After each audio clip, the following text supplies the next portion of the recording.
Bom dia a todos, eu sou Jaqueline Carvalho, diretora editorial do Portal IP News, e em nome do Portal IP News e da Binário, eu quero dar bom dia e boas-vindas a todos, agradecer a presença de vocês, agradecer a presença da nossa audiência pela internet, e introduzir aqui a apresentação do Luiz Fernando, gerente da Binário, que vai nos falar um pouco sobre a experiência dele com IPv6 e, na sequência, faremos o nosso debate. Falar com o microfone aqui para um cara que fala no meu tom de voz é difícil, é melhor baixar o volume aí. Bom dia, aliás, um ótimo dia, porque bom sempre é pouco, né? Eu prefiro um ótimo, exuberante, excelente, maravilhoso ou fantástico, né? E para a gente é um prazer grande realmente receber os senhores aqui. A gente sabe que aqui estão vários expoentes aqui nas verticais que a gente atua no mercado. E a principal ideia que a gente teve em trazê-los aqui, primeiro, não foi para vender nada.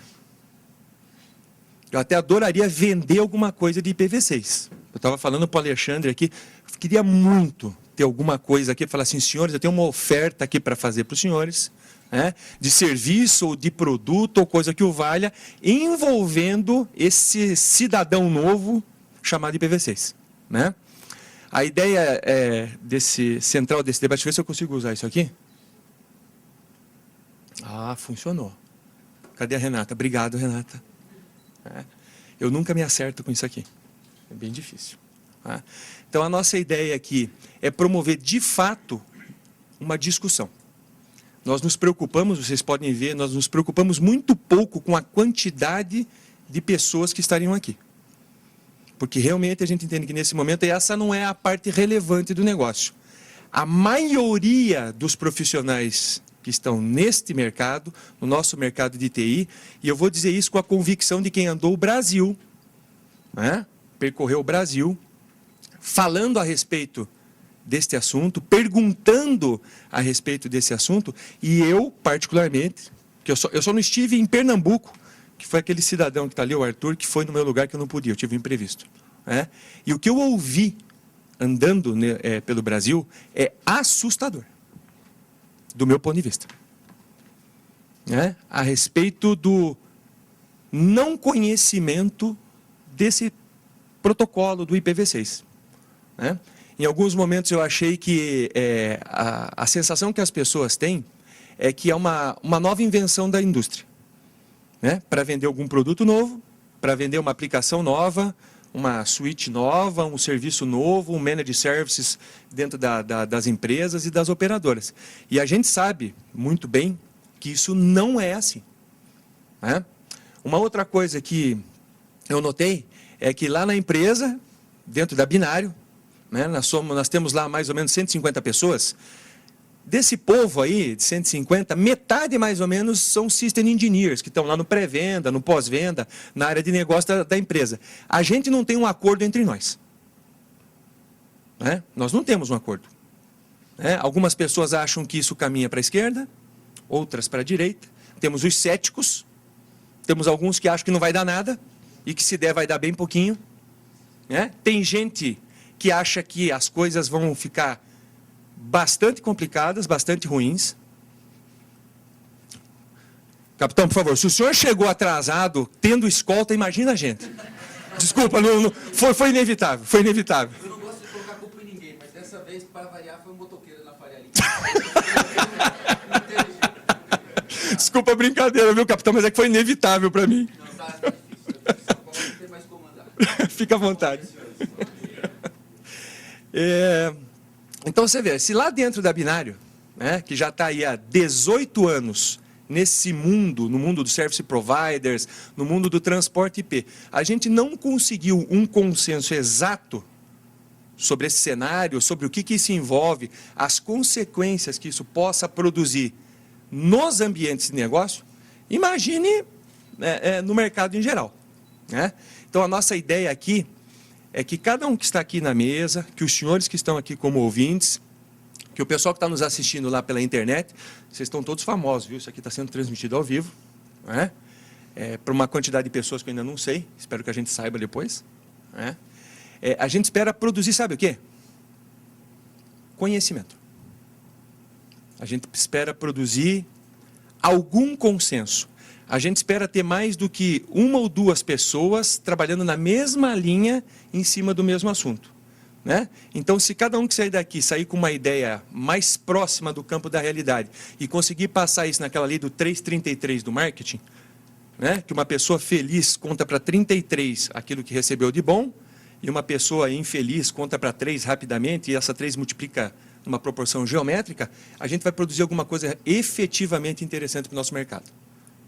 Né? Então, aqui nós temos representantes do mercado de hardware, nós temos gente do mundo do software, nós temos gente da educação, nós temos agentes de governo, nós temos representantes de service providers, nós temos representantes aqui do mercado enterprise, como nós chamamos, nós temos representantes ilustres também, que cuidam violentamente desse negócio chamado IPv6.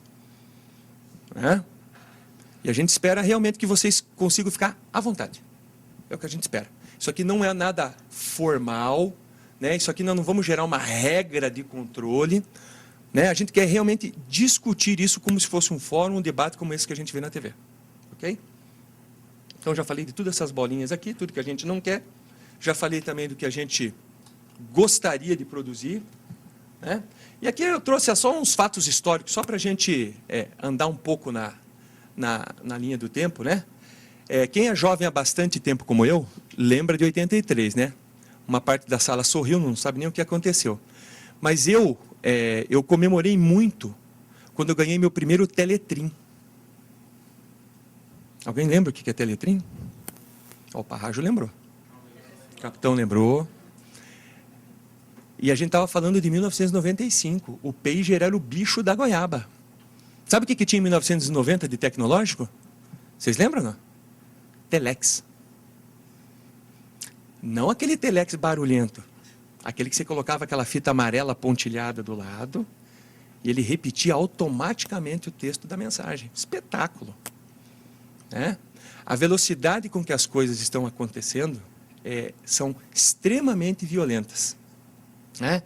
E lá em 83, ó, a gente começou essa brincadeira da internet. Né? Em 93, ó, entre o telex e o pager, né, aconteceu o movimento de internet no modelo que a gente conhece hoje, no modelo comercial. E daí para frente eu não vou narrar para os senhores, acabou o IPv4, porque esse troço explodiu no mundo todo. Certo? Aqui, algumas coisas que os senhores devem conhecer, né, ou a maioria de vocês conhece, né? Como é que está se entendendo a sobrevida do IPv4 e do IPv6. A gente está falando de sobrevida, porque, vejam, eu não sei vocês. Vocês acham que o estoque de IPv4 acabou? Está disponível? Vai ficar disponível por quanto tempo? Eu tenho minhas dúvidas e eu tenho a minha opinião particular que eu não vou dar aqui. Certo? A respeito disso. Eu também tenho uma opinião muito particular a respeito de para onde o mundo caminha sentado em cima do IPv6. Sentado em cima de endereços válidos. Quantos aqui nessa sala tem mais do que 2 dispositivos IP consigo? Só você, Thales? Eu tenho. Eu estou com 3, para falar a verdade. Alguém aqui tem menos de 2? Vou trocar a pergunta. Você está com um só? Foi um espetáculo. Este homem vai sobreviver mais uns 78 anos, pelo menos. Eu não vou conseguir, eu tenho 3. 3. A gente não pode mais nem contar por cabeça e por usuário para a implementação de rede sem fio. Se a gente fizer contagem por cabeça por usuário, a gente vai errar. Na metade ou no dobro.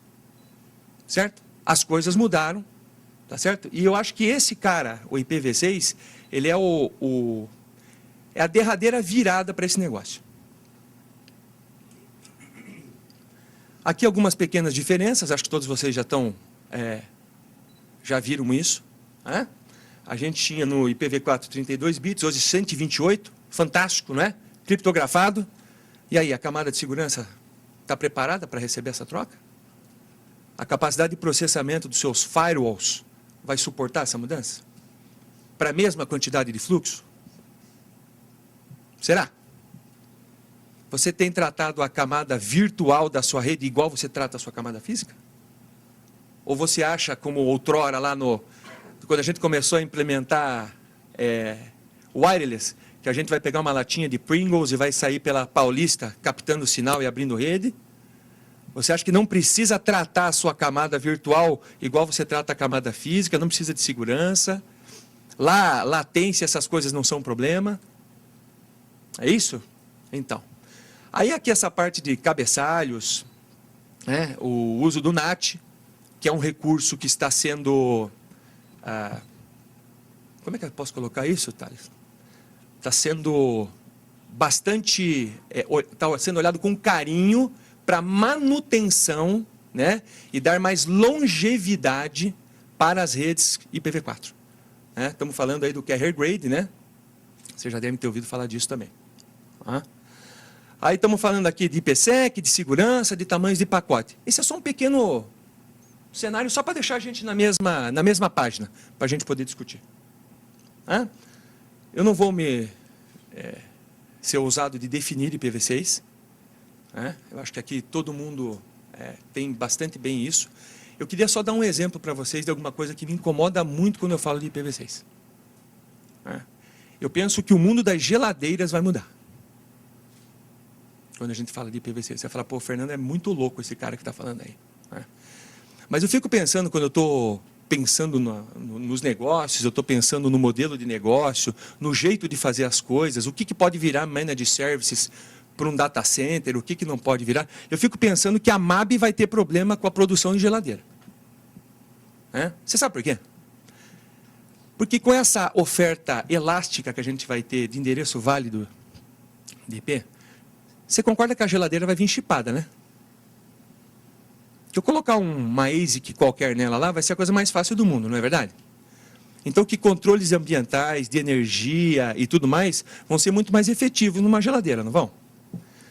Se eu colocar um chip que seja suficientemente inteligente, e a gente está falando de pouca coisa no mundo de hoje, para controlar melhor a energia, quando você sai de férias, quando tem mais alimento lá dentro, controlar a temperatura e tudo mais, e aumentar a vida útil da geladeira em 20%, o que é que eu estou dizendo? Eu estou dizendo que em 5 anos, nessa linha, a MAB vai perder 1 ano de produção. É isso que eu estou dizendo. Você vai falar, mas alguém lá do outro lado certamente vai pensar numa maneira de colocar um outro dispositivo, de distribuir o preço, fazendo um novo cálculo na cadeia. Pois é, verdade também. Né? De qualquer maneira, a relação mudou, vai mudar e não vai mudar pouco. Nós vamos ter que começar a repensar as coisas. Pensar de uma maneira bem diferente, como a gente convencionou pensar até aqui. Eu estava comentando com alguém aí, recentemente, que é o seguinte, eu me considero quase um dinossauro. Porque eu vim de um mundo que o CP500 era verdade, COBOL e BASIC era uma maravilha, certo? O jogo de videogame era um retângulo, que eu não lembro mais o nome, com 2 botões, que a bolinha ia de um lado, do outro. Telejogo. Olha lá, você também é jovem há bastante tempo. Eu estava precisando identificar alguém comigo, não estava conseguindo. Então, telejogo. Hoje, a gente passou por coisas assim, tremendas e assim, pouco entendíveis. Eu venho do mundo touch, eu preciso tocar as coisas. Eu aprendi assim. Eu aprendi que eu preciso ir na loja, comprar TV, comprar geladeira e tudo mais. E essas relações mudaram. Então, para mim, refletir a respeito de o como fazer, eu estou tendo que me treinar para pensar diferente. Esse é o nosso convite. E a gente quer ouvir as ideias que todos vocês têm a respeito destes cenários que a gente está falando aqui, dessas percepções que a gente está tendo aqui, e identificar quais seriam os desafios que a gente tem pela frente. Aonde que a gente pode juntar esforços, aonde que a gente não pode. A gente colocou alguns desafios aqui, só para dar um start aí nos pensamentos de vocês. Treinamento e capacitação, a gente estava falando disso, ali na entrada. A oportunidade de novos negócios, gente, é um negócio espetacular. Aliás, se der certo o negócio que eu te falei lá, eu quero uma comissão. Tem muita coisa sobre a mesa. Muita coisa para grandes vendors que inventaram mercados. Aí eu vou aproveitar que o Marquinho está ali, ele é da HP. Né? Mesmo para uma empresa do tamanho de uma HP, tá certo? Uma empresa aí de 140 bilhões de dólares por ano, mais ou menos, tem muita oportunidade de negócio em cima da mesa. Como tem para a gente, uma empresa um pouquinho menor, que fatura 100 milhões de dólares, uma diferença pequena. Deve ser os expense report lá do pessoal dos Estados Unidos. Né? E também o seguinte, né? Quais são as desvantagens do IPv6? Porque vantagem eu vejo algumas, né? E as desvantagens desse cara? Certo? Não é para ser nada confuso, bem tranquilo. A Binário está participando aqui como não como uma empresa, não como a entidade Binário para vender o coisa que valha. É para a gente poder conversar efetivamente. Ninguém vai vender nada, e tanto que é a Jaqueline que vai tocar. Certo? A Jaqueline é a mediadora desse negócio. Né? Eu vou fechar a boca agora, tem mais 5 segundos. Eu vou fechar a boca para a gente poder começar. Muito, muito, muito obrigado pelos senhores terem vindo, acreditado. E a gente espera que isso aqui produza outros debates também. Em outras linhas, outras coisas. Certo? Muito obrigado realmente. Chega. Obrigada, Fernando. Sente-se aqui ao meu lado, por favor. Para iniciarmos o debate, alinhar conhecimentos e pessoas, eu pediria que cada membro da mesa agora se apresentasse e contasse em 2 minutos qual é a experiência, se aqui existe, se não existe, qual é a expectativa em relação a IPv6. Vamos começar pela ponta?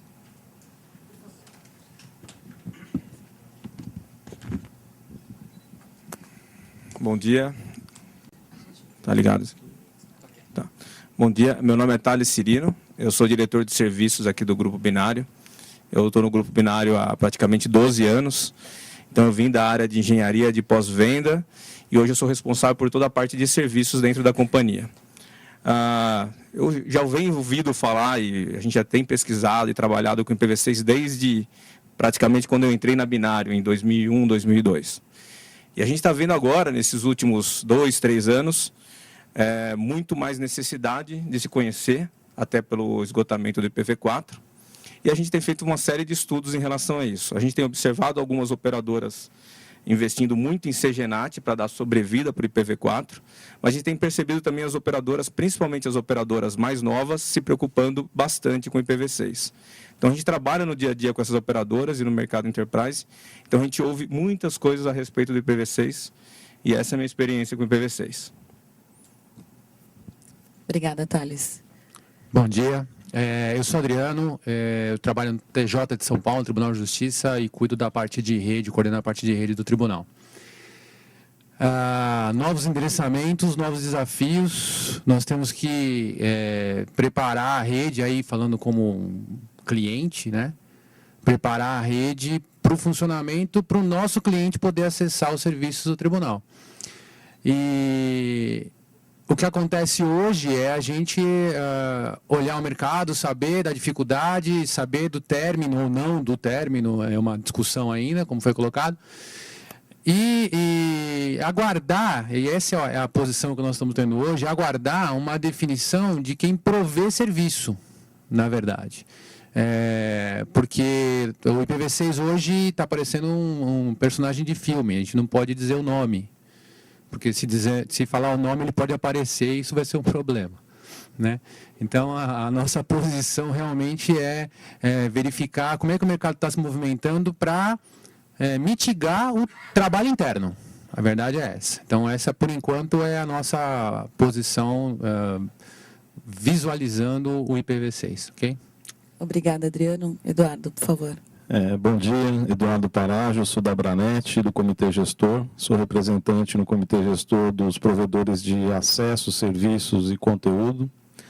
Bom, melhor não falar de tempo, né, Fernando? Vou lembrar do Telex, aí, o cartão, lembra dos cartões? Então, melhor deixar para lá. Bom, desde 95 eu estou na internet no Brasil, um dos primeiros também que começou com internet aqui na área comercial, logo após o advento da BBS, né? Que era, entre aspas, a forma em 95, 94, que o pessoal acessava online alguma coisa na rede. E a gente, na verdade, o IPv6 não é novo, né, pessoal? O IPv6, aqui tem um especialista do meu lado que tem muito mais bagagem para falar do que eu de IPv6, mas o protocolo já existe há um bom tempo. O que se imaginava é que esse protocolo ele tivesse um amadurecimento um pouco mais rápido do que teve. E eu acho que é isso que é o grande desafio agora. Agora a gente está estreitando. Não tivemos o bug do milênio, né? Até recebi um pouco a pauta aí da Jaqueline, né? Nós tivemos o bug do milênio lá, na época dos 2000, né? Agora a gente não é um bug do milênio, mas a gente vai ter que acelerar um pouco o passo para tratar desse bichinho chamado IPv6. Hoje eu tenho um provedor de serviço aqui em São Paulo. A gente já está utilizando a rede em dual stack, né? O que é o dual stack? Estou falando IPv4 e estou falando IPv6 ao mesmo tempo. As experiências são interessantes, tem muito que aprender ainda, mas eu acho que a gente chegou no momento de uma decisão. Nós precisamos tomar uma decisão com relação a esse mundo. E acho que essa decisão é o que a gente tem que acompanhar o que o resto do mundo está fazendo, que é todo mundo meio que caminhando para o IPv6. Mas é evidente que a gente vai ter um debate maior aqui hoje, durante o dia. Obrigado. Obrigada, Parajo. Estou tentando lembrar se em 95 eu já sabia o que era IP, acho que não. Depois fala que eu sou experiência. O cara estava vendendo internet em 95, não fazia nem ideia do que era isso. Eu sou Antônio Moreiras, eu trabalho no NIC-BR, que é uma entidade civil, sem fins de lucro, que funciona como uma espécie de braço executivo do Comitê Gestor da Internet no Brasil. Eu tenho trabalhado, pelo menos nos últimos 2 anos e pouco, com o projeto de disseminação do IPv6 lá do NIC-BR. A gente tem trabalhado com treinamentos, com atividades de coordenação e divulgação do protocolo. Tá? Obrigada, Moreiras.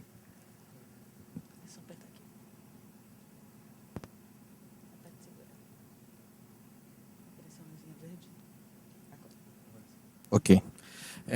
Bom dia, eu sou o Thiago Sete, trabalho na Algar Telecom. Para quem não conhece, uma operadora. Eu trabalhava com a marca CTBC, né? Hoje a gente tem uma nova designação, Algar Telecom. Nós estamos já nesse processo aí de introdução do protocolo IPv6, desenvolvimento, implantação, já deve ter uns 4, 5 anos, né?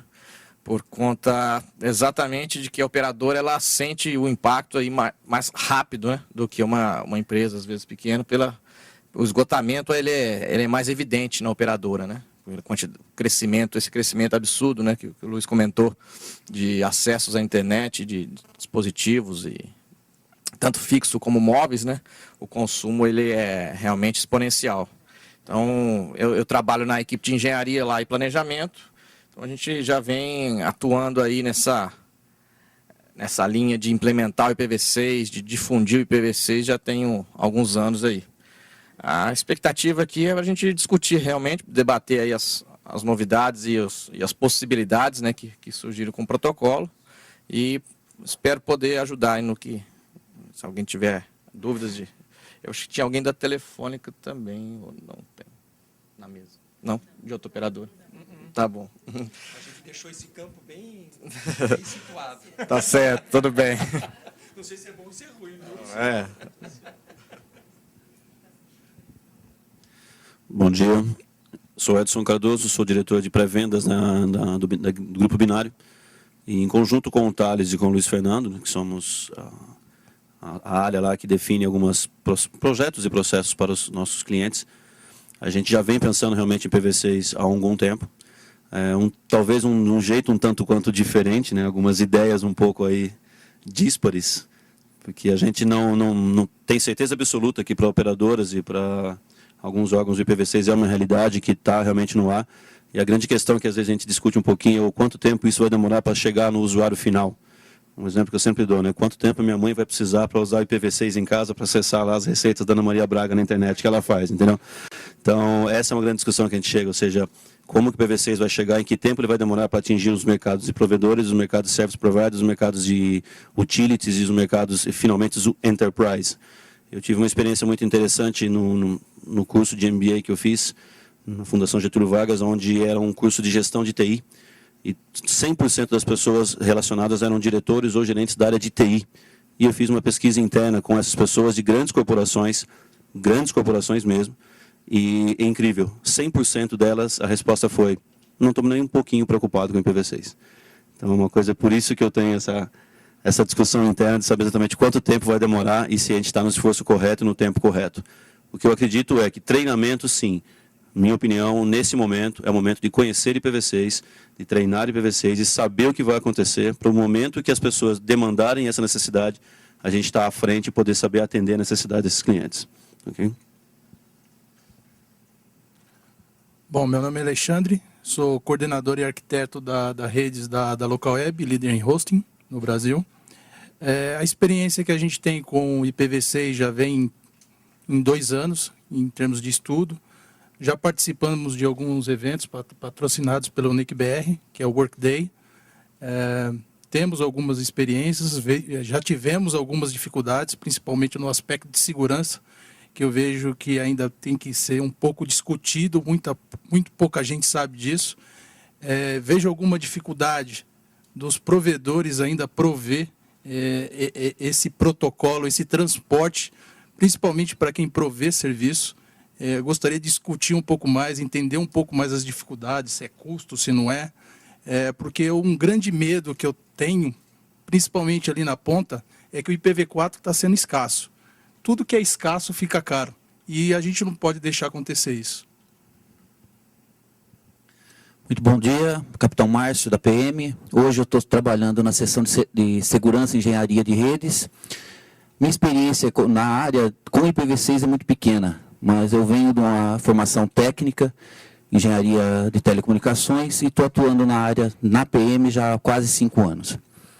Na PM, hoje, a gente está caminhando a passos bem curtos ainda, né? A PM tem uma rede muito heterogênea, um legado muito antigo, softwares que trabalham ainda com IP direcionados, então a gente está tendo um trabalho muito grande lá dentro. A gente tem contado muito com o pessoal da NICBR, né, encaminhando profissionais lá para fazerem os cursos, mas infelizmente a gente está caminhando a passos bem curtos.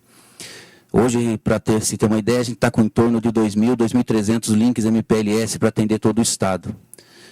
Então, a nossa rede é muito heterogênea. A gente tem lá ainda o Windows 95 rodando em alguns cantos do Rosana, os fundões lá.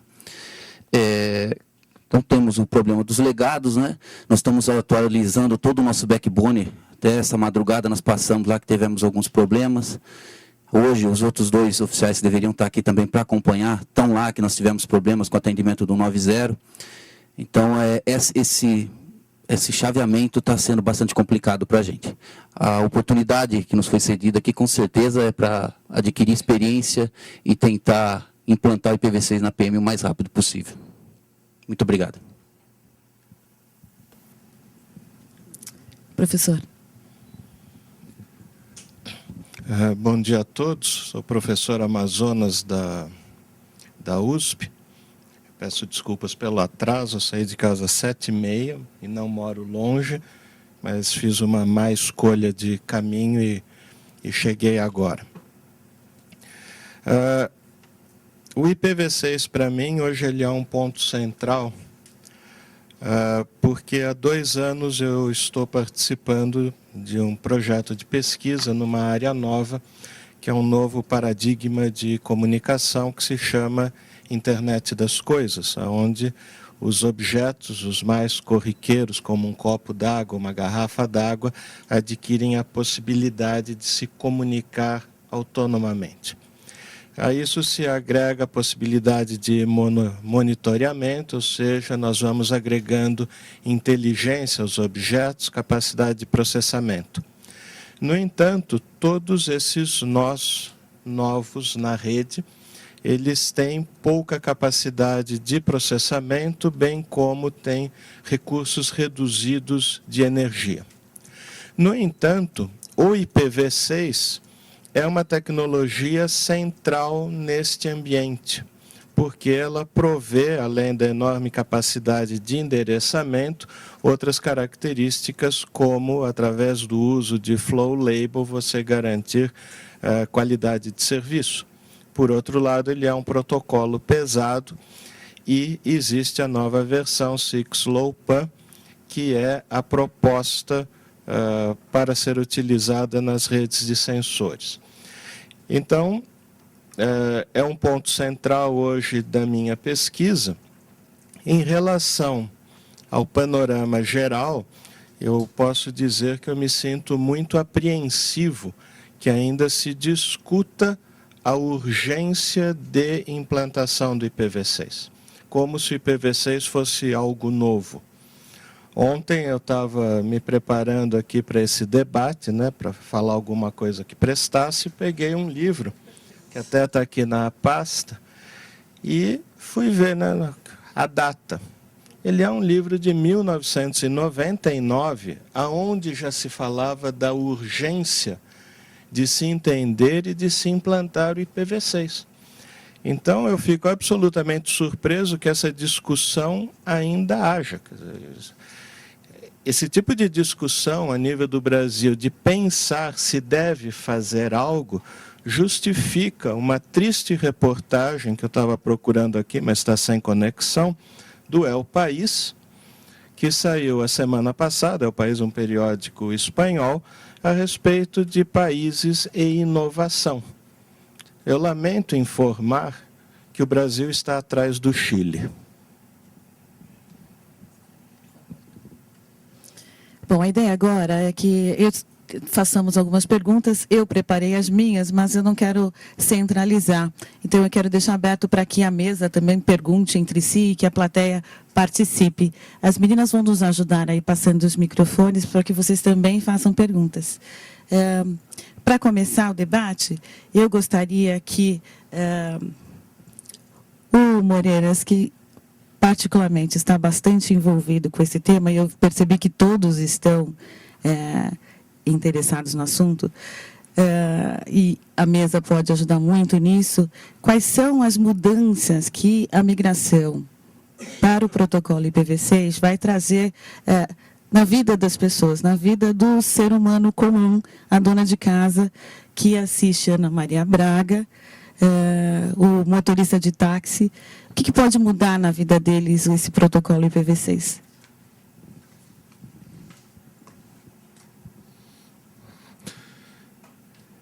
É uma pergunta difícil. Eu acho que dá para pensar abordar ela de dois pontos de vista. O primeiro ponto de vista é dizer que talvez mudança nenhuma. Pelo menos no primeiro momento, se tudo for bem, mudança nenhuma. Quer dizer, a dona de casa hoje não sabe que ela tem IP lá, ela sabe que tem internet. Internet para ela é um programinha que ela clica lá no computador e tem um link lá para o site da Ana Maria Braga, né? Ou para qualquer outro site lá e pronto. Para minha filha é um link para um site da Barbie e assim vai. E espero que a minha filha continue clicando no link do site da Barbie e ela continue não precisando saber o que é IPv6, o que é esse negócio que o pai dela está perdendo todo dia o tempo de trabalho com isso, né? Então, assim, se a gente for bem sucedido nessa transição, no primeiro momento é isso. O IPv6 é uma tecnologia que está lá por baixo, ela está habilitando as coisas a funcionar. Então, as pessoas que hoje não têm internet vão com todos esses planos de expansão da internet, o Plano Nacional de Banda Larga, todos os esforços do governo de inclusão digital, né? Cada vez mais gente vai ter acesso à internet e cada vez mais gente vai ter acesso à internet sem saber que versão de IP que está lá por baixo. Então, no primeiro momento é isso, acho que esse é o primeiro olhar que a gente pode dar para a coisa. O segundo olhar é o olhar que o professor Amazonas já puxou um pouquinho aqui a conversa para o lado dele, que é o lado da internet das coisas. A internet está evoluindo. A internet, no começo, ela conectava computadores, era um negócio acadêmico, era um monte de pesquisadores acadêmicos que queriam fazer time sharing de poder de processamento de computadores entre os laboratórios deles, e a internet conectava máquinas. Aí alguém foi inventando aplicações, o e-mail, depois o Gopher, depois uma tal de web, depois a web virou gráfica, depois colocaram vídeo na web, depois criaram comunidades em cima da web, e hoje a internet conecta pessoas, comunidades e coisas assim. E daí a gente tem essa evolução em que as coisas estão ficando inteligentes, literalmente, quer dizer, você está embutindo pequenos computadores em dispositivos, você já tem os celulares, isso já virou uma coisa comum, mas outros dispositivos eletrodomésticos, já tem videogame, já tem TVs conectadas, isso também já está mais ou menos comum, mas cada vez você vai tendo mais coisa, até, sei lá, você chegar na geladeira conectada, com todos os alimentos com etiquetas de RFID lá dentro, ou no carro conectado, e daí você vai precisando de mais endereços para fazer isso. Cada dispositivo conectado é um endereço, e no IPv4 você só tem 4 bilhões de endereços, e não tem mais como expandir isso, nem para os seres humanos usarem, muito menos para essa realidade da internet das coisas. Então, o IPv6 é uma tecnologia que ela não é suficiente para que isso aconteça, mas sem essa tecnologia, dificilmente essa evolução da internet vai acontecer dessa forma, porque vai barrar, vai ter uma barreira que vai ser a falta de endereço. E é isso. Pensando na colocação do Adriano, quem é o primeiro membro da cadeia que precisa se preocupar com o IPv6?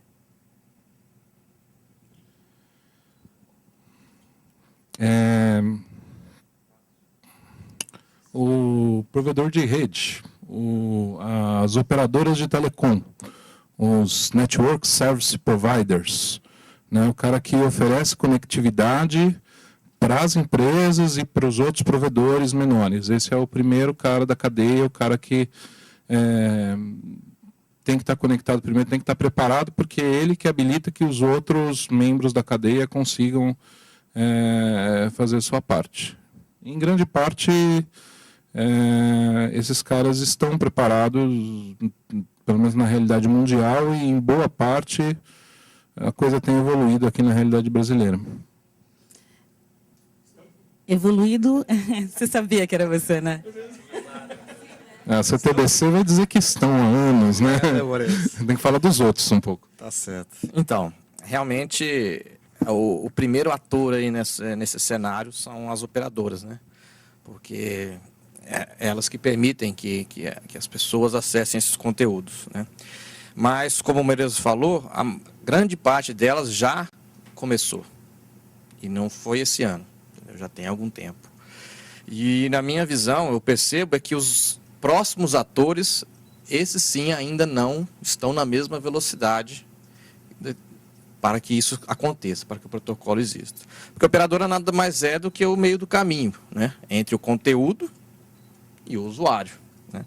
A operadora permitindo que esse protocolo chegue ao usuário e que o conteúdo também tenha esse acesso, a ela já não cabe mais, né, essa função de empurrar para frente o protocolo.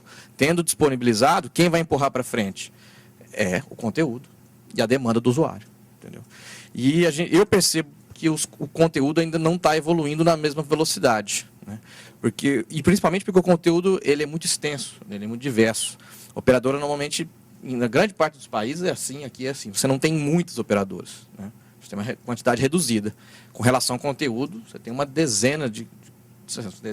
milhares de conteúdos distintos. E cada público tem o seu tipo de acesso. Então não adianta você prover para um certo tipo de público, não. Todos os órgãos do governo, por exemplo, estão com IPv6. Tá bom, você vai atender uma pequena parte do público. Mas se os sites principais, se o site da Ana Maria Braga, que foi citado aqui, não tiver IPv6, por exemplo, a mãe de alguém vai ficar triste que não vai conseguir acessar. Então, a gente precisa que esse restante da cadeia, os outros atores aí, passem a acelerar um pouco mais o desenvolvimento do IPv6. Eles acelerando, continua a demanda para a operadora cada vez mais implantar. Tá? Porque chega algum momento, e eu acredito que já está chegando nesse ponto, onde a operadora tem a oferta, mas ainda a demanda é muito baixa. Entendeu? Eu tenho a oferta do IPv6, eu estou disponível, mas ninguém me pede, ninguém me precisa. Então, isso já é uma realidade para a gente lá na Algar. Tá? A gente já tem disponível e ainda não vê uma demanda muito grande. Eu falo pelo conteúdo, né? Eu concordo em parte com o que você disse, a operadora vem trabalhando, mas ainda não... Aqui no Brasil a gente tem o quê? 5, 6, 7 operadoras. A Algar é uma. Legal vocês estarem prontos, mas eu não vejo... O que estou querendo dizer? Na verdade, IPv6 você precisa de uma experiência. Não é da noite para o dia que você vai e coloca. Então, se a operadora não consegue te ofertar, a Algar é uma, mas eu, por exemplo, estou conectado com 3, 4 operadoras que 50% delas não tem. E uma coisa que a gente tem que prezar é pelo serviço. Se eu tenho uma conexão aqui e a outra não tem, então estou sem redundância. Se a Algar caiu, eu estou fora. Então, eu queria ver mais operadoras oferecendo esse tipo de serviço.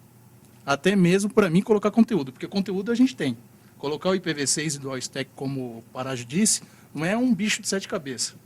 Eu tenho equipamento, ele provê isso. Então, eu consigo fazer. Mas eu preciso pegar a experiência nisso. Porque a segurança que envolve esse negócio todo é complicado.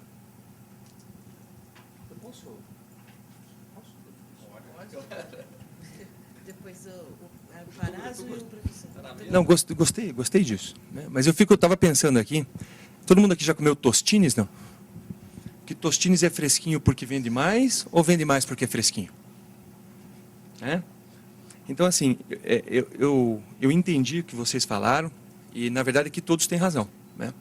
Mas eu queria também pensar o seguinte, a gente está pensando o protocolo e a gente está pensando esse mundo do ponto de vista muito, restrito, que é o campo ou da operadora ou dos milhares de produtores de conteúdo.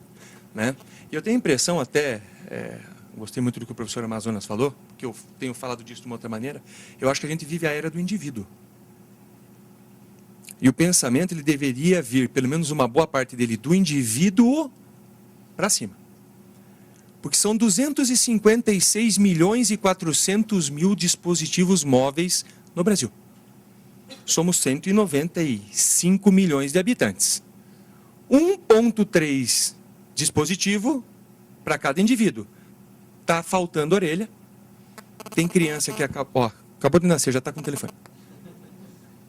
Mas é verdade. Se a gente for fazer a conta na cadeia na cadeia matemática, né? Então, quando a gente constrói isso do indivíduo para cima, a gente consegue perceber claramente, isso não é novidade para ninguém, por exemplo, nós temos uma rede 3G que não suporta o que tem, que dirá a demanda reprimida, porque o quarto ou quinto item que o indivíduo quer falar alô, ele não quer falar alô no telefone. Ele quer acessar a internet, ele quer receber os seus e-mails, ele quer usar o sistema de mensageria, seja porque comunidade ou coisa que o for, e lá no final do dia, eventualmente, o cara até se assusta quando toca. Alô? Alô? É alguém mesmo? É alguém que quer falar comigo? Né? Então, assim, eu queria colocar essa perspectiva de vir lá do usuário, que demanda e muito, ele é o grande orquestrador, né? Se é que se pode dizer assim, dessa demanda toda que a gente está tendo. E eu tenho para mim que o IPv6, ele é o CPF que faltava para dar ao indivíduo a personalidade que ele de fato já tem há muito tempo. Que é o de exigir o conteúdo correto, da maneira correta, não importa se esse conteúdo vai ser provido dentro da empresa, numa cloud privada, se vai vir lá de fora pela nuvem pública. Esse cara, esse cidadão aí é que está demandando. Outras ondas que a gente está vivendo, que para mim estão no mesmo lugar, é o bring your own device, né? Traga você o seu device, ou escolha, choice. Qual é o seu device? Traga para mim. E o desafio só aumenta. A quantidade de dispositivo, acessibilidade, segurança, colocar esse cara na rede e manter esse cara satisfeito. Porque esse cara, por que eu chamo ele de indivíduo? Porque ele pode ser usuário, ele pode ser consumidor, ele pode ser minha mãe, ele pode ser minha filha brincando com a Barbie. Ele tem várias personalidades nele mesmo. E no final do dia, falando de negócio, ele é o cara que paga, que pede e que exige. Então, só para colocar algo mais aí sobre a mesa, para a gente poder discutir. Nós temos o Eduardo Moreiras e o professor Amazonas. Eu acho que o professor Amazonas colocou algumas coisas interessantes com relação ao timing da coisa, né? Eu acho que, na verdade, Fernando, o que vai acontecer com a gente, no geral, é o seguinte: você tem um status quo hoje, uma situação hoje, que de certa forma está confortável, né? Funciona mal, às vezes, bem, mas está funcionando, né? O usuário na ponta, ele não quer muito saber. Meu filho, por exemplo, ele, se parar o Twitter, tem algum problema. Entendeu? Esse é o X. Ele não sabe o que está por trás daquilo lá. Ele quer postar as mensagenzinhas dele, botar a foto no Instagram, entrar lá no Facebook. É isso que ele quer. É como o Moreira disse, a filha dele vai no site da Barbie. Se é IPv4, se é IPv6, isso é um problema nosso, né? A grosso modo falando, né? Agora, eu acho que o nosso problema hoje é o drive do tempo. Tempo no seguinte sentido: o estoque brasileiro de IPv4 está acabando. Nós acreditamos que deve ter um ano e meio, Morenas? Um ano e meio de estoque. Fevereiro de 2014, hoje é o deadline. Mas, se nós avançarmos mais rápido, incluirmos mais gente na internet, esse tempo vai reduzindo. Então, o problema é o seguinte: nós estamos há pouco mais de um ano do esgotamento do IPv4.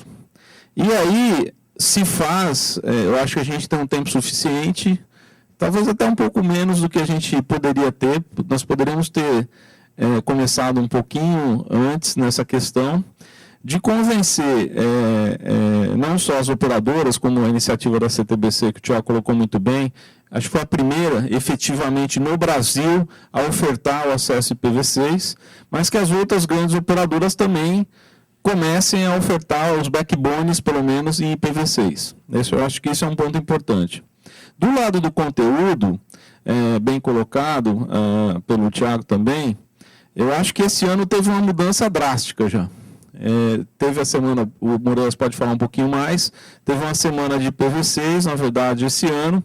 Já houve outros anos anteriores, nessa semana, onde os sites, por exemplo, alguns sites brasileiros, alguns portais brasileiros e alguns portais estrangeiros, naquela semana, chavearam e começaram a responder só em IPv6, aliás, prioritariamente, tá? Para quem tivesse acesso.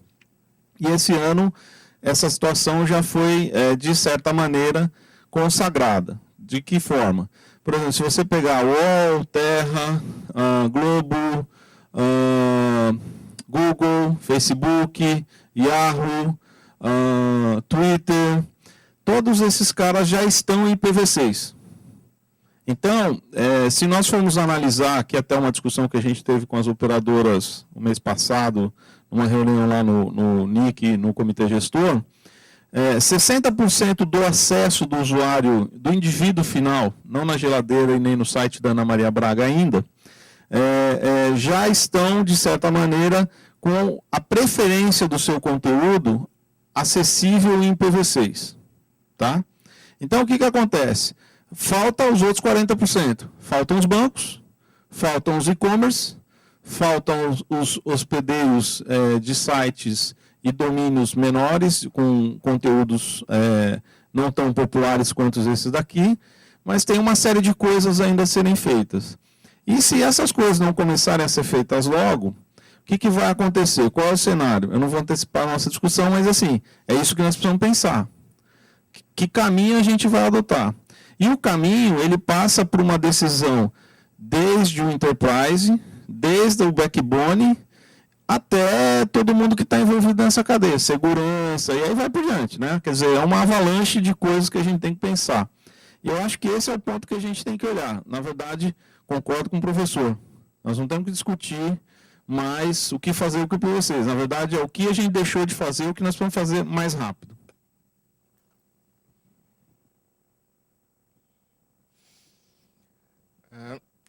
Eu concordo com o que tem sido dito, mas eu queria expressar um outro receio que eu tenho.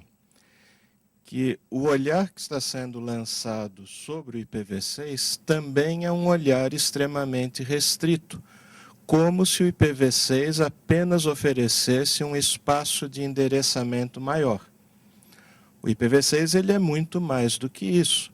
O IPv6 ele abordou vários problemas de desempenho do IP e que, se corretamente implementado, pode sim melhorar a vida do usuário do ponto de vista de qualidade de serviço.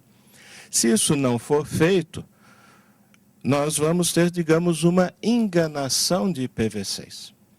Essa enganação, no início, ela é absolutamente inevitável, porque hoje, quando se fala operadora A ou B oferta IPv6, me corrijam se eu estiver enganado, quer dizer, ela consegue entender um endereço IPv6, mas o seu núcleo está tunelando ou está trabalhando em dual stack, ou seja, o seu núcleo é IPv4. Então, você apenas aumentou um espaço de endereçamento e você não está, de fato, oferecendo os serviços de IPv6 que poderiam ter impacto na qualidade de experiência do usuário. Então, esse é um aspecto de que o IPv6, na verdade, vire apenas um espaço maior e a sua funcionalidade mais importante não seja utilizada. E tem um outro aspecto que eu acho que também precisa ser levado em conta. Quando eu dou aula de redes para os meus alunos, eu começo dizendo: todo projeto de rede dá errado. É absolutamente impossível você fazer um projeto de rede dar certo, porque você não consegue prever a reação do usuário diante de uma nova facilidade que você põe para ele. Então, se você tem lá uma corporação, você projetou a rede, um dia um cara descobriu que tendo rede, ele pode fazer videoconferência. E daí o tráfego de videoconferência aumenta muito e a rede não foi projetada para aquele tráfego, porque essa aplicação simplesmente não existia. É por isso que o projeto dá errado. Ora, com o IPv6 e olhando agora dessa forma restrita de espaço de endereçamento, realmente viabiliza que cada copo, garrafa, tenha um endereço. Só que cada um desses objetos vai gerar tráfego. Esse tráfego vai explodir na rede. A gente não conhece a estatística, a gente não sabe qual vai ser o volume, e se isso também não começar a ser pensado, nós vamos ter um apagão. Se a gente não começar a estudar qual é o impacto de tráfego possível, se começar a vender IPv6 dizendo: agora cada um pode ter o seu endereço, não tem mais problema. Isso quer dizer que cada ponto vai estar gerando tráfego, e isto não está sendo levado em conta.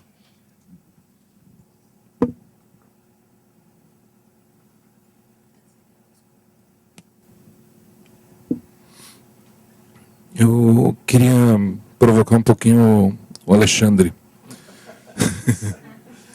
Mas vou antes fazer uma provocação. Como eu vou defender as operadoras, eu não sei até que ponto eu fico confortável fazendo isso. Vou provocar primeiro o Thiago, né? Okay. Tem IPv6 faz tempo, mas a gente ainda escuta provedor dizendo que o gerente de contas não sabe, que vai pedir para comprar, e o gerente de contas ainda não descobriu o que é IPv6. Mas tirando, às vezes, a deficiência de gerente de contas, eu queria pedir para o Alexandre para ele dar um pouquinho de nomes aos bois. Tipo assim, de que operadora que não está fornecendo, porque a situação que a gente conhece, olha, a Embratel tem clientes com IPv6, a Telefônica tem clientes com IPv6, a TIM anunciou que é parte da linha de... Da linha normal de produtos da IPv6, a Algar já é pioneira, a Level 3 também já tem há vários anos, a Telefônica Vivo tem vários clientes, não tem vários, mas tem alguns clientes com IPv6, e a GVT tem vários clientes com IPv6. A única operadora que eu conheço que eu não tenho notícias de ter clientes com IPv6 é a Oi, Brasil Telecom. E algumas das outras estão assim, não pede, olha, para algumas é produto, como é para Algar, mas de vez em quando acontece de um gerente de contas ou outro não saber, mas é produto. E para algumas outras, como é o caso, sei lá, da GVT ou da Telefônica ou da Embratel, você tem que pedir para escalar, tem que, em algumas é mais fácil, mais difícil, mas assim, a maioria delas tem, tanto que, como o Parajo citou, alguns grandes provedores de conteúdo, como o Terra, o UOL, a própria Globo, não ainda no site principal, mas tem sites como TecTudo, eles conseguiram se virar e conseguir trânsito e colocar, e estão funcionando pelo menos desde fevereiro com o IPv6. Temos provedores de hosting, por exemplo, a King Host, que eu acho que deve ser a terceira, terceira ou quarta no ranking aqui no Brasil, que tem IPv6 já faz mais de ano.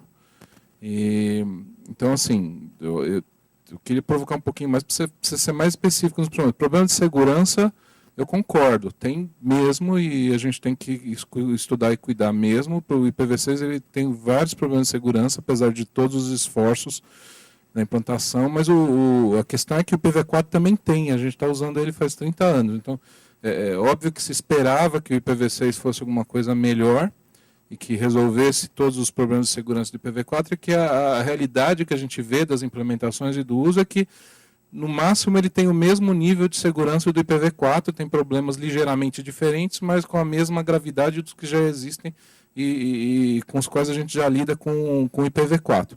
Se esperava uma realidade diferente, mas, enfim, isso é o que a gente tem à mão, né?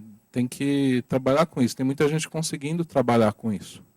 O pessoal do Google diz que, foi a brincadeira da bolacha, né? O pessoal do Google usa a galinha e o ovo, né? Eles falam que eles fabricaram a galinha e que eles resolveram esse problema, porque o pessoal fala, o ovo é galinha, que o provedor não implantava porque não tinha conteúdo e tal. O pessoal do Google falou, vamos fabricar a galinha, a gente vai pôr o Google. E, de fato, o Google puxou muito dessa coisa. Se a gente pegar os top 1000 sites hoje, pelo ranking do Alexa, por exemplo, de cabeça fica difícil, aqui a gente está sem internet para puxar a estatística direitinho, mas eu acho que 12% dos top 1000 dos sites .br, dos sites brasileiros, ou dos sites com domínio.br, dentro do top 1000, eles têm IPv6, e a estatística mundial fica um pouquinho mais ou menos no mesmo nível. Se a gente pegar os top 50, isso aumenta. Então, é isso.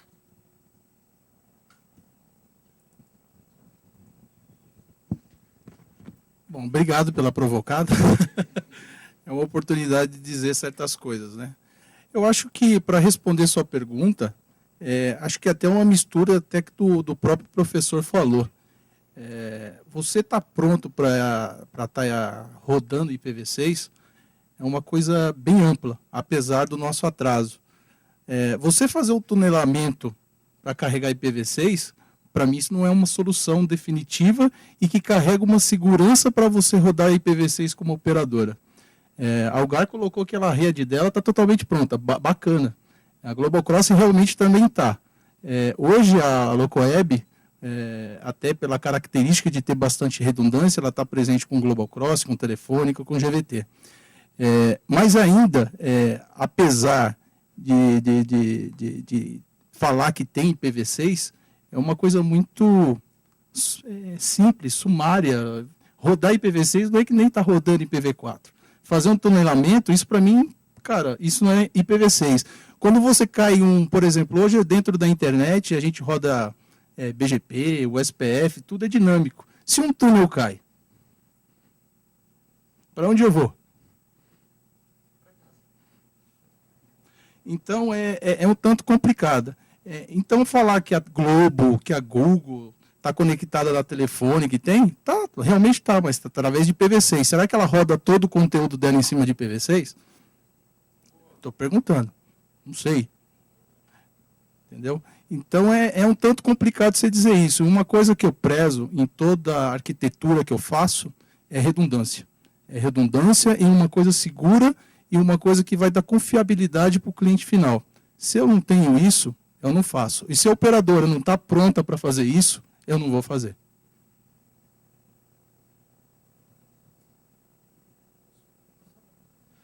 É uma questão só que eu queria até falar com o Thiago, já que vem do mundo das operadoras. A gente está percebendo lá na Binário como uma das empresas que eventualmente vai ajudar nessa migração com o fornecimento de serviços e produtos para o mundo do IPv6, que algumas operadoras, as próprias operadoras, estão um pouquinho reticentes ou atrasando a implementação. A gente está vendo um movimento muito grande, como o Thales comentou logo no início da apresentação dele, um movimento grande de algumas operadoras na implementação da solução de Carrier Grade NAT. O Carrier Grade, a gente sabe que é uma nova tentativa de dar uma sobrevida para o IPv4, correto? O que talvez possa, me corrija se eu estiver errado, que possa ver que algumas operadoras, como adotaram ou assumiram um legado muito grande na época do processo de privatização, eles têm muitos equipamentos espalhados nas pontas, vamos dizer assim, no acesso e na agregação, que não suportam IPv6. E isso, para eles poderem proceder com o upgrade desses equipamentos, a atualização do parque de tecnologia que eles têm, é um custo muito alto.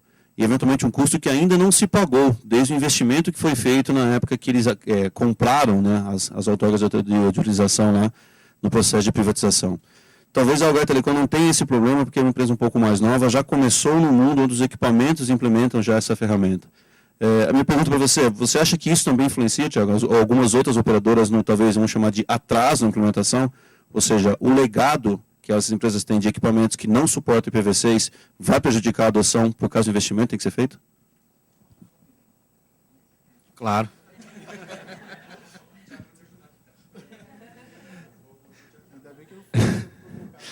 Quando nós começamos a pesquisa para implantar o IPv6 na polícia, a empresa que a gente trabalha foi a primeira a ser consultada para ver se ela podia fornecer o IPv6 para a gente. A resposta foi negativa. Isso fazem coisa de 5 meses, 6 meses. Então hoje, se eu tivesse toda a minha estrutura montada, todos os meus softwares, tudo rodando em condições de rodar IPv6, eu não teria condições de implantar, porque a empresa que me fornece esses links não tem condições de rodar IPv6. Eles me forneceram a questão de tunelamento, mas eu não queria IPv6, não queria ser, entre aspas, aí, enganado, né? Eu estar enganando o meu público. Tá? Então, esse é um dos pontos. O segundo ponto, eu estive participando de um debate há algum tempo atrás, a questão da implantação efetiva de IPv6, o pessoal tem batido muito na questão de negócio. Né? Então, acredito, não sei se é o caso aqui do pessoal, mas as empresas estão vendo o IPv6 como um negócio. E esse negócio gera um custo muito alto. Né? E as empresas, pelo que eu percebi nessa última vez que eu estive lá, as empresas não estão muito dispostas a bancar esse investimento de pronto. Daí, creio eu, a necessidade de se postergar, de se ficar criando alternativas ao IPv4, ou ficar tentando levar um pouquinho mais adiante. Acho que tem alguns assuntos aqui, né? Eu até separei para comentar, mas um ponto-chave do que eu ia falar, você comentou, que as empresas não estão querendo bancar. Isso eu falo que não é só a operadora, é principalmente a empresa consumidora. Tá? A Local Web provavelmente, eu acredito que quando foi contratar o link, 2 meses atrás, deu preferência para a empresa que tinha IPv6. Mas a maioria delas não dá e não paga. Entendeu? Então, se eu chegar lá com o meu circuito IPv6, chega uma outra operadora, circuito sem IPv6, ele não vai pagar R$1 a mais para isso. Mesmo eu tendo investido, mesmo tendo feito tudo, todo esse investimento, toda essa necessidade, até que o Edson comentou aqui, de equipamentos legados, que você tem que fazer atualização, etc. Então, existe um negócio por trás. Então, se a demanda, se é o cliente que é a demanda, não exige, não paga, não justifica e não valoriza isso, acaba que a operadora também se sente confortável em algum momento de não fazer.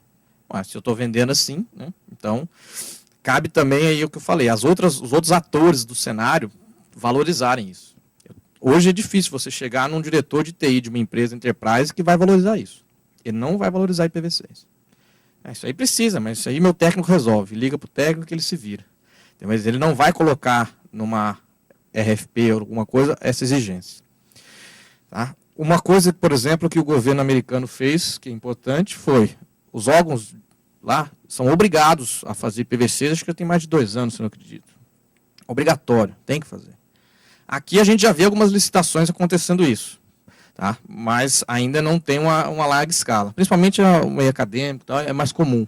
Né? Quando o cara vai fazer uma licitação de um circuito, ele já exige IPv6. Tá? Então, só as operadoras habilitadas é que podem entrar. Tá? Então, foi bom ter comentado esse aspecto, porque esse investimento, né, essa aposta de negócio em cima do IPv6, ela tem que existir de ambos os lados. Senão, acho que não vai para frente. Vamos ver o que mais tem aqui. O Edson comentou sobre o legado. Né?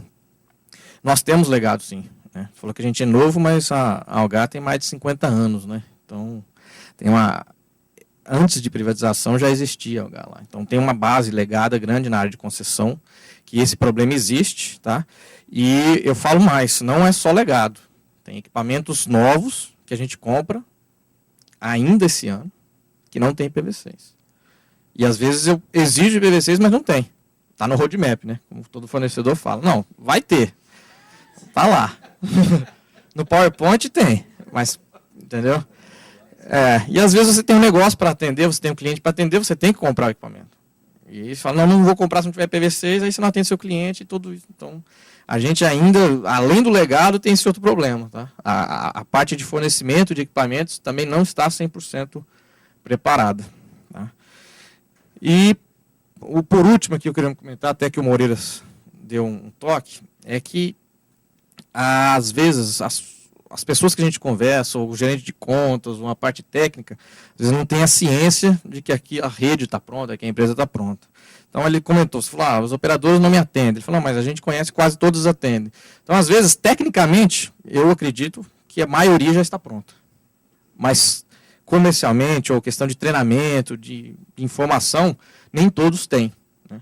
E aí vem toda essa questão de ovo, galinha, né, quem vem primeiro, tal, se o meu cliente não pede, você vai falar com o consultor não, mas eu vendo a internet, o link de internet, eu não quero saber o que roda embaixo.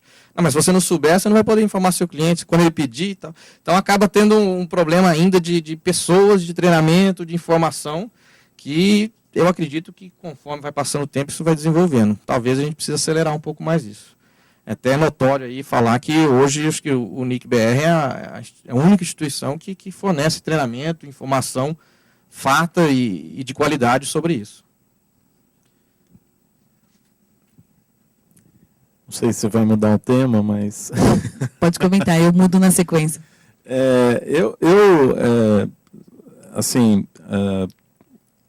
Vou fazer uma análise um pouquinho mais cruel. Análise cruel é o seguinte, vou botar mais lenha aqui na fogueira aqui. Se a gente criar formas alternativas de postergar a utilização do IPv4, que aí o Carrier Grade NAT, ou qualquer coisa que seja, aí nós vamos entrar numa situação de conforto, minha opinião. E o que pode acontecer nessa situação de conforto? Ela pode gerar um efeito colateral muito grande. Um efeito colateral maior na segurança do que a gente está imaginando. Tá? Então, é assim, o que a gente tem feito de proposta dentro do comitê gestor, nos debates que a gente tem conversado com as operadoras, a gente sabe que o problema é, na verdade, a CPE do usuário lá, né? O modemzinho que está dentro da casa do usuário, se ele fala IPv6, sim ou não. Né? Esse é um grande problema.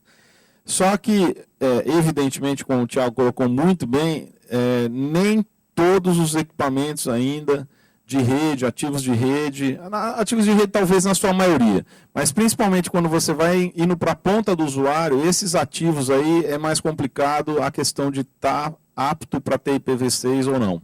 Tá?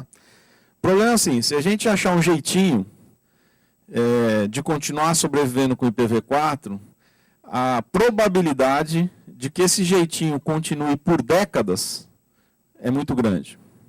Né? Você entrou numa zona de conforto, não precisei fazer nada, vamos empurrar aí com a barriga, não tem grana mesmo, toca aí frente, vamos lá, e você vai empurrar mais o assunto. E o problema de segurança que pode vir em cima dessa situação realmente é grave, e é muito grave. Exemplo, vai ser muito complicado identificação de fraudes. Vai ser bastante complicado, vai requerer não só mecanismos do lado da operadora para identificar o usuário, mas mecanismos para quem foi atacado. E hoje, de certa forma, com os endereços válidos aí de IPv4, a gente consegue até quem sofreu uma fraude ou quem sofreu um ataque, capturar essa informação e fazer um traceback, né? Voltar para trás da rede e tentar achar o cara. Então, acho que a gente tem que pensar o seguinte, pode ser que exista uma caixa mágica, né, chamada Carrier Grade NAT, que, de certa maneira, vai dar uma tranquilidade de sobrevivência. Só que essa tranquilidade pode gerar um problema maior. Isso é o que eu gostaria de alertar e colocar aqui. E o que a gente vem observando no mundo é o seguinte: todo mundo passou por essa mesma dificuldade. A Ásia hoje é o local que está mais avançado na questão de IPv6. O governo americano soltou uma lei, na verdade é lei mesmo, e tem que implementar IPv6.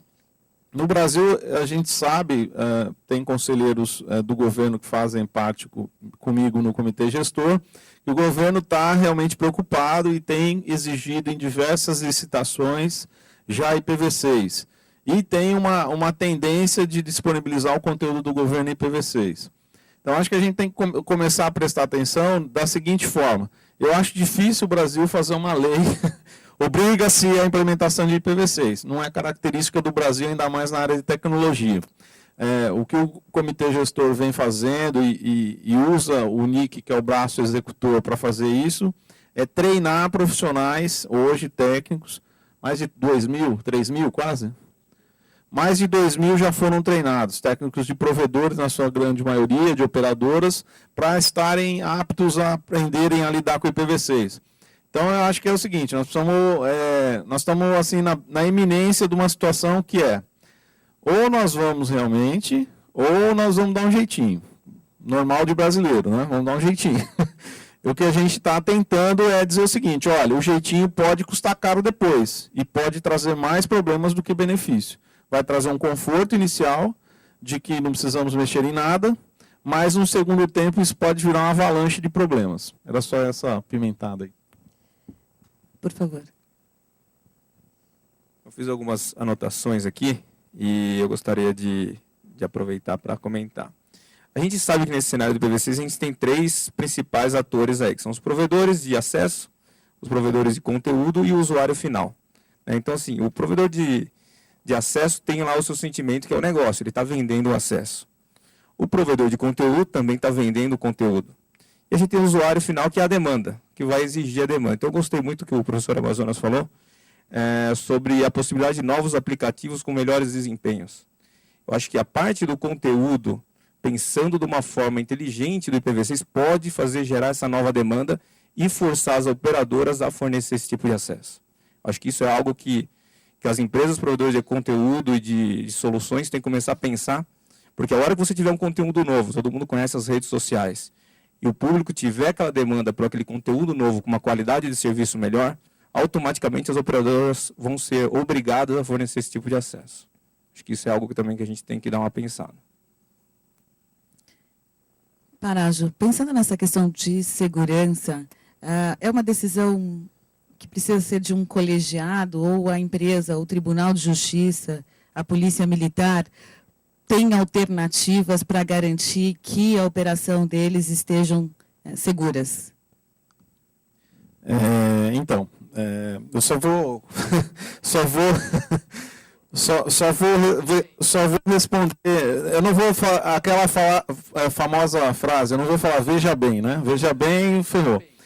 Só vou responder aqui ao Thales o seguinte: eu acho que a gente está um pouco, e até fazendo um paralelo aqui à colocação do professor, eu acho que infelizmente no Brasil a gente está um pouco longe, ou bem distante, de ver a qualidade da internet. Desculpa, eu sou da internet, mas vou ser franco. Não vou dizer sobre a Algar, mas o A, B, C ou D. Mas assim, nós temos uma demanda muito grande ainda. E o que a gente compra hoje, eu discuto assim bastante que eu vejo muita gente falando, não, que banda larga para todos, precisamos ter banda larga. Eu falo, mas o que é banda larga? Você sabe o que é banda larga? É um tubo largo? Né? E o que tem nesse tubo? Como que é água, 40 polegadas, 16, 2, 3, 4, aqueles caninhos de casa, né, que passa água. O que é banda larga? Então, acho que nós temos um problema sério ainda, que é definir o que é um acesso internet em alta velocidade, que todo mundo nome banda larga. Tá? Então, acho que a gente tem um problema sério ainda, que tem muita demanda do usuário, e essa demanda, ela integra assim, eu te dou uma capacidade X. Só que a gente sabe que muitas das vezes essa capacidade X tem um asterisco lá bem pequenininho. Garantimos 10% do seu... Né? Tem essa questão aí. Então, acho que a gente está um pouco longe da questão de tratamento. Concordo em gênero no igual que o professor falou. Está muito longe no tratamento da questão da qualidade do serviço efetivamente. Né? Esse é um ponto. Acho que a gente precisa... Na verdade, suprir uma demanda ainda grande, gigantesca de acessos, pura e simplesmente. E daqui um pouco, na hora que as operadoras aí... Desculpa, vou bater um pouquinho. Na hora que as operadoras começarem a disputar uma cliente da outra, né, e não ter sempre novos, aí vai começar a ter um movimento, sim, eu vou me preocupar um pouco mais com a qualidade... Eu vou começar a entregar um produto com melhor qualidade, com diferenciação para o usuário. Aqui não vai ser 10%, vai ser 20%, vai ser 30%, vai ser 50%. E aí acho que nós vamos mudar um pouco o paradigma da questão de o que é um QoS, o que a gente vai fazer com esse negócio. Voltando à questão do IPv6 e da segurança, eu acho que, na verdade, nós não precisamos decidir nada, já decidiram para a gente, né? Ou é ou não é. Ou a gente vai dar um jeitinho, ou a gente vai do jeito que a gente entende que, por exemplo, é a opinião minha pessoal, e acho que é a opinião de algumas pessoas, acho que é a opinião do Moreiras também, que é o seguinte, tem que ter os dois. E esses protocolos, gente, vamos ser honestos, vai viver anos juntos. O IPv4 e o IPv6 vão viver anos. Não é assim, ó, vira a chave, tudo é IPv6. Não vai funcionar assim, não. Tem esse legado, tem o Wi-Fi da casa do cara lá que não fala IPv6. Não fala. E você acha que o cara vai trocar? O modem da SLD até não queimar, ele vai continuar falando IPv4, ele não vai falar IPv6. Então, isso aí nós estamos olhando o seguinte, vai existir um cenário de longevidade de funcionamento entre os dois protocolos. Não tem como. Isso aí... vai funcionar. Agora, como que nós vamos tratar as questões de segurança? Eu tenho uma visão que é o seguinte, na verdade a gente só começa a entender melhor os problemas na hora que a gente começa a enfrentar eles. Né? E quando eu comecei eu fui a primeira turma que fiz o curso de IPv6 com o Moreiras lá, né? E aí eu falei, nossa, aí eu não conseguia fazer a conta, né? Porque hoje você fala, é 200, XXX, papapá, você sabe os IP de cabeça, né? Aí ele, não, mas agora não é assim, é 128 bits. E para me fazer a conta daquilo lá, eu falei, Moreira, você precisa dar uma tabelinha, até dei uma sugestão para ele na época, a gente fez, né? Agora faz parte. Faz uma tabelinha de como que eu faço aqui os endereçamentos, né? Porque eu sempre penso em 4 conjuntos de 3. Agora são 8. 8 conjuntos de 16 bits. Pronto. Deu um pane na minha cabeça. Eu falei, nossa, no meu processador eu preciso fazer uma atualização aqui que não está dando aqui para fazer essa conta. E então, assim, e aí comecei uma experiência dentro da minha própria empresa, primeiro com o Backbone, né, conectando o BGP lá em IPv6, e depois eu comecei a descer essa implementação para dentro da rede. Hoje o meu escritório funciona, eu tenho um link dedicado com a minha própria empresa, dentro do data center, e aí eu tenho a conexão IPv4 e IPv6 em dual stack. Porque isso vai viver muito tempo junto, pessoal. Esquece. Isso aí vai ser anos. Ninguém vai, talvez, na hora que queimar todos os dispositivos, todos os legados da operadora tiverem lá queimado, alguma coisa desse jeito, ainda vai ter IPv4 lá. Vai ser anos. Se convivemos 30 anos com IPv4, vamos conviver ainda no mínimo mais 30 com IPv4 e com IPv6. A minha preocupação é o seguinte, tem que ser IPv6 já. Porque se não nascer IPv6, os novos, o dispositivo novo que puder ter acesso em IPv6, e a gente não conseguir entregar isso, a gente não vai tratar as questões de segurança devidamente como elas devem ser tratadas. Os fabricantes não vão se movimentar no sentido de criar firewalls com melhores recursos para IPv6, que a gente sabe que é pobre ainda, né? É bastante complicado. Muda completamente a forma de você tratar a questão de segurança na rede. O TJ não vai querer disponibilizar os processos em IPv6, né? E aí a PM não vai ter os devices lá habilitados em IPv6, não anda. Então, assim, nós precisamos fazer alguma coisa para a coisa andar mais rápido. E assim, se não andar rápido, aí vai vir a solução mais fácil. Qual a solução mais fácil? Vamos implementar o Carrier Grade NAT, que vai trazer outros problemas para frente, principalmente problemas de segurança, mas problemas mais graves, no nosso entendimento.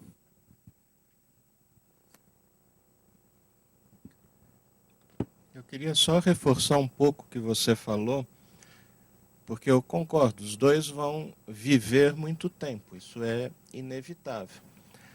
Agora depende de como você aborda a questão do legado. Você pode abordar de uma forma boa ou você pode abordar de uma forma ruim.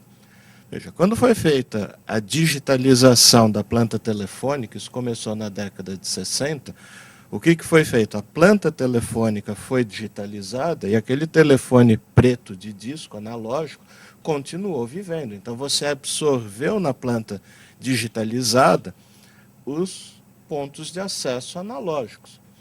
Então, se você toma a decisão de que o core ele vira IPv6 e você absorve o legado IPv4 e muda na entrada, você está tendo uma boa abordagem. Agora, se usar o argumento que boa parte do mundo é IPv4, para você fazer o dual stack, tunelar e deixar tudo igual porque é mais barato, isso vai ser uma abordagem muito ruim com todas as consequências que você falou. Lembrando que a plateia também pode participar, eu gostaria que vocês se manifestassem, quem tiver necessidade, por favor, é só sinalizar. Eu só queria encaixar um pouquinho mais do que o Perágio e o professor falou, né? Quando eu comecei aqui, eu falei em termos de custo com o IPv4. Quando uma coisa se transforma escassa, tende a ficar cara. Se a gente for para um lado aqui, Carrier Grade NAT, imagina o tamanho do storage que a gente vai ter que ter para armazenar todo mundo para saber quem está acessando uma internet. Alguém já pensou nisso?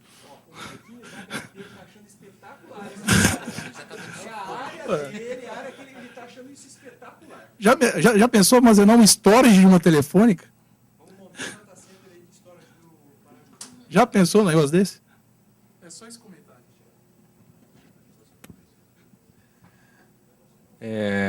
Só fazer um comentário, porque eu e o capitão aqui, nós estamos isolados como cliente aqui. Né? E puseram a gente bem separado, que é pra gente não fazer nenhuma combinação. Pô, né? A segurança pública está aqui, pô. Vou defender um pouco o lado do cliente aqui, né? Me preocupa muito, primeiro, o que foi comentado, que assim, o cliente tem que demandar e aí bancar um pouco também o custo do negócio. Porque, sinceramente, se for esperar isso, vai ficar IPv4 mais de 30 anos. A minha conta era 10, você falou 30, me assustou agora. Mas, enfim. Do lado do cliente, a gente está numa situação assim. Nós estamos que nem... vou cometer uma heresia com o pessoal de TI aqui, mas assim, para que serve um tablet? Muita gente fala isso. Eu quero um tablet. Eu vou fazer o que com ele? Né? Não sei, mas eu quero um tablet. Né? Vou tirar foto do príncipe nu lá e botar na internet. É para isso que serve. Né? Você começa, na verdade, a criar coisas para usar aquilo que você já investiu. Então você paga caro num tablet, aí você fala, pô, já paguei caro esse negócio. Agora o que eu faço com isso aqui? Agora eu tenho um tablet. Vou acessar e-mail. Mas eu já fazia isso no computador. Eu vou acessar o Facebook, mas eu já fazia isso no netbook. Eu já fazia isso. Então assim, eu vou me conectar à rede, mas eu já fazia isso com o IPv4. Eu vou colocar o site do TJ no ar e dar acesso ao processo. Mas eu já faço isso hoje. Então, qual é o momento de investir dinheiro por uma nova tecnologia, vamos colocar assim, por um serviço que já existe? Então, a preocupação do professor vamos abrir a mente, vamos criar coisas novas para utilizar esse produto novo. Tentar vender a mesma coisa para o cliente que ele já possui, não vai vender. Nós, como governo, foi falado dos Estados Unidos e tal, e aí vou mudar um pouco o mote agora, como governo a gente tem a obrigação de fomentar esse tipo de coisa. E Nós acreditamos nisso, o pessoal da PM está trabalhando, o pessoal do TJ está trabalhando, temos outras áreas de governo trabalhando, sem nenhuma imposição oficial, obviamente, mas nós temos esse sentimento de ajudar a sociedade como um todo, inclusive nessa área de tecnologia, né? Mas é dinheiro público, né? Vou gastar agora nesse negócio? E qual é o retorno? Aí para a empresa particular, qual é o ROI do investimento em equipamento PV6? O que eu entrego para o meu cliente? O que eu vou ganhar com isso? O pessoal da internet está olhando isso, né? Pô, eu estou aqui do lado da internet, acessando por IPv4, esse debate aqui. E assim, se eu investir em PV6, o que eu ganho? O que eu trago para a minha empresa de recursos? Eu vou gastar uma grana em switch, né? Desculpa, HP, mas assim, vou gastar uma grana em equipamento, aí eu vou gastar agora em switch PV6, mas eu vou gastar depois de storage, talvez. Talvez eu precise de storage, que de repente cria uma coisa mágica, e aí eu vou fazer um outro paralelo rápido aqui para encerrar a história. É assim, criar um número 9 a mais no DDD11. A maior preocupação de todo mundo não era esse número a mais do PV6, né? Não é esse o problema. Era o que eu vou fazer com a minha agenda. Tenho 700 contatos e eu vou ter que botar um número 9 a mais na minha agenda. Aí teve gente que saiu fazendo na mão, vou entrar um por um. E aí teve gente que esperou. E aí lançaram um produto que botava o número 9 na frente. E quem fez na mão? Não sei se alguém fez.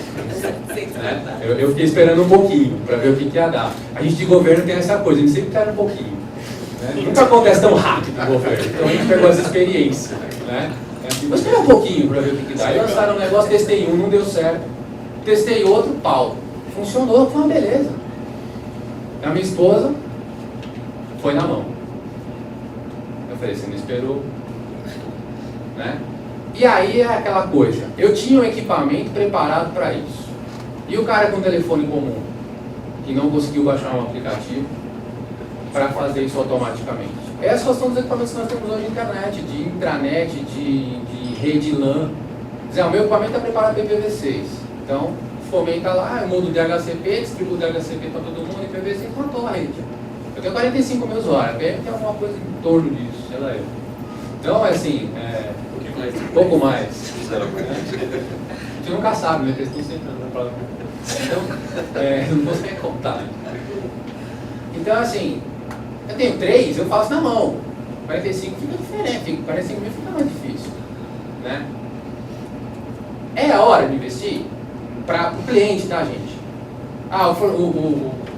Quem está fomentando isso quer que a gente invista, quer que a gente gere, né, para fazer isso para ele poder ter um retorno também. Né? A operadora quer vender para poder ter um retorno do investimento que ele fez. Mas a gente também quer ter um retorno como cliente. Eu vou investir, mas eu quero ter um retorno. Qual é o retorno? O professor falou, vou melhorar a performance. Opa, começamos a conversar direito aí agora. Então eu ia precisar aumentar o meu link de comunicação, porque eu pus mais dispositivo na rede, IPv4, PVC não importa. E de repente eu não vou precisar aumentar porque esse protocolo é mais performático. Então ele vai trafegar melhor, os caminhos são mais curtos, as rotas são menores. Opa, então beleza. Né? Aí alguém comentou de banco. O banco ainda usa X25. Ferrou. É o último que vai investir nesse negócio. Até porque lá é centavo a contagem. Né? O nosso centavo. Vamos, né? A Jaqueline já deu 2 olhadas para mim aqui. Então, encerrando esse assunto. Eu dei 2 olhadas porque eu gostaria de encerrar essa nossa primeira parte com todas essas interrogações do Adriano, para que a gente volte para o debate bem aquecido e com mais informações. Eu agradeço a audiência da internet e convido vocês para retornar daqui 20 minutos.